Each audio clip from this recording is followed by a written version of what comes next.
My rights as a parent are being circumvented. From talk radio to political circles, there's a lot of anger over the president's upcoming speech. The Department of Education says the goal is to challenge students to work hard, set educational goals, and take responsibility for their learning. But along with that came some suggestions for teachers. Lesson plans asking students to, quote, write letters to themselves about what they can do to help the president. That's where the trouble started, and the head of Florida's Republican Party didn't hold back. After the parents across this country and the uproar that occurred, the Department of Education withdrew all of that language last night. And Greer didn't stop there. In a letter, he charges the president was going to use the speech to sell his policy, saying, quote, President Obama has turned to America's children to spread his liberal lies, indoctrinating America's youngest children before they have a chance to decide for themselves.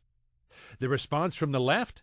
It's not about the lesson plans or the speech, but politics. Was there a little bit of a problem there with the additional materials that were provided to go along with the president's speech? No, it's not a problem. What you have is you have some insane parents who want to bring their ideology into the table. Why is it? I mean, I didn't see people sitting here saying when President George W. Bush went to go read to students, oh, I want to see what book he's reading. I want to pull my kid out of the class because I'm a Democrat, he's a Republican. This is absolute nonsense. The Department of Education has changed those lesson plans now, instead suggesting students write letters to themselves about how they can achieve their short-term and long-term education goals.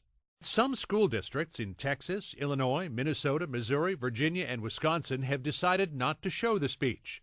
And other schools will let parents keep their kids out of the classroom during the speech if they want. And many parents are even considering keeping their kids home from school altogether on Tuesday. I may have voted for McCain and Bush in the past. I wouldn't want them speaking to my student or your student or anybody else's student, for that matter, their child. Politics is totally up to the family. So will I send my child? I don't know. Right now I would say no. I'll keep him home. John Roberts, CNN, New York.